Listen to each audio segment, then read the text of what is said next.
Durante o processo de proclamação da República, os militares haviam se tornado uma unidade com ideias positivistas.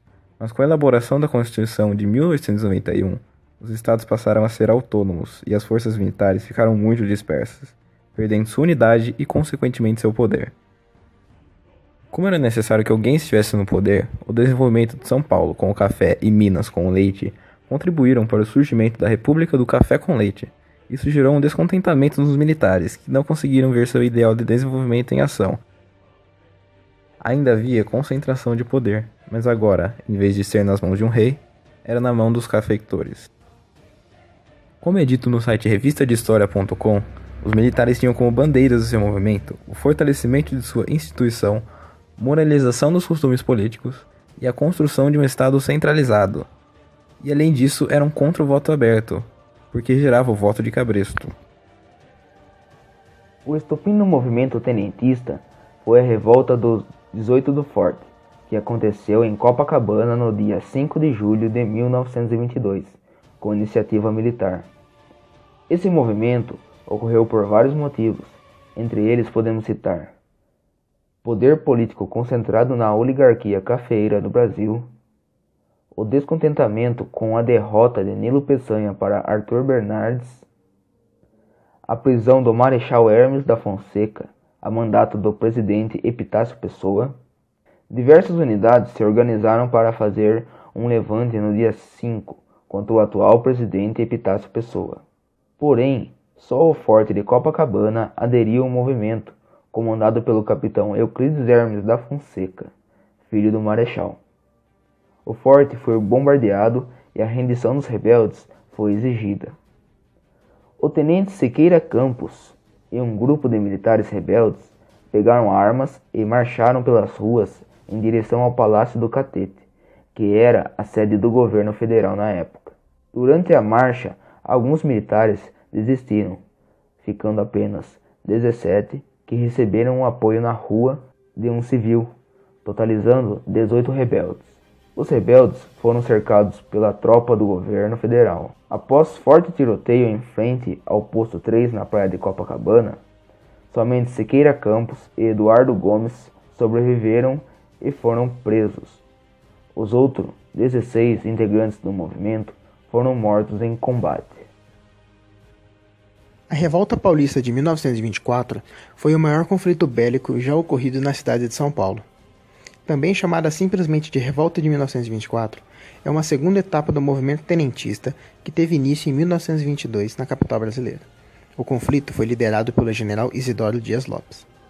No dia 5 de julho daquele ano, cerca de 1.000 homens se espalharam pela cidade em locais estratégicos com o intuito de destituir Arthur Bernardes da presidência da República. Os militares permaneceram na cidade por 23 dias tentando forçar o presidente de estado Carlos de Campos a fugir para o interior. Houve, inclusive, um ataque ao prédio da sede do governo estadual.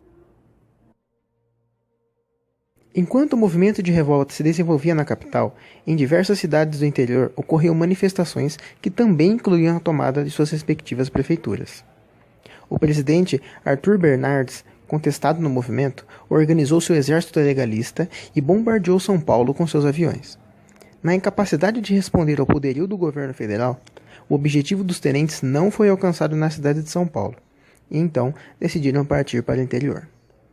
Os revoltosos tentaram mais uma vez enfrentar as tropas legalistas que estavam sediadas no Mato Grosso do Sul, mas a derrota foi massacrante. Os remanescentes se organizaram novamente e formaram uma coluna paulista. Enquanto isso, vinha do sul do país uma coluna liderada por Luiz Carlos Prestes, que contestava e combatia as tropas do governo federal. A coluna paulista passou a integrar tal tropa, que foi uma das maiores ações guerrilheiras do Brasil, a coluna Prestes. Mas o movimento ocorrido em São Paulo foi mesmo derrotado nos primeiros dias de agosto de 1924. A revolta de 1924 demonstrou ser incapaz de combater as tropas legalistas do presidente Arthur Bernardes, e tampouco o presidente do estado de São Paulo, Carlos de Campos, que voltou ao poder logo em seguida. Influenciados pelas revoltas em São Paulo e Rio de Janeiro, os militares organizaram, na capital do Amazonas, Manaus, uma revolta encabeçada pelo tenente Alfredo Augusto Ribeiro Júnior. para retirar o governador César do Rego Monteiro do poder.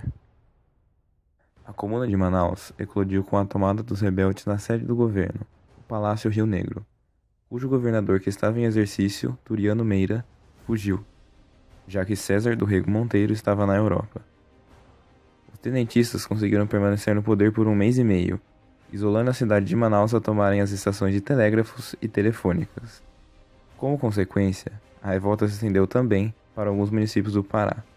O levante do Amazonas recebeu o apoio da população, insatisfeita diante de tantos problemas estruturais, desde o aumento do desemprego, da miséria, da corrupção e da crise da borracha, principal produto para exportação. Por fim, foi sucumbido pelas forças legalistas do governo, liderada pelo comandante de destacamento do Norte, General Gaúcho João de Deus Mena Barreto.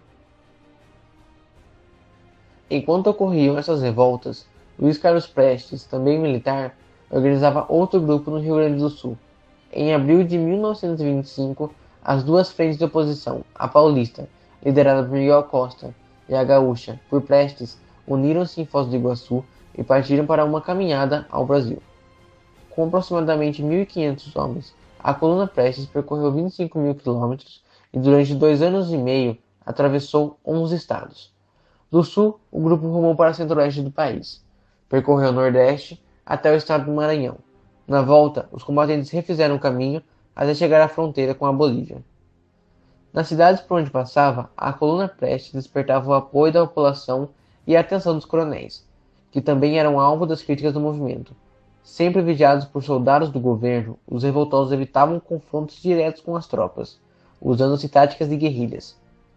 Por meio de comícios e manifestos, a coluna denunciava a população, a situação política e social do país.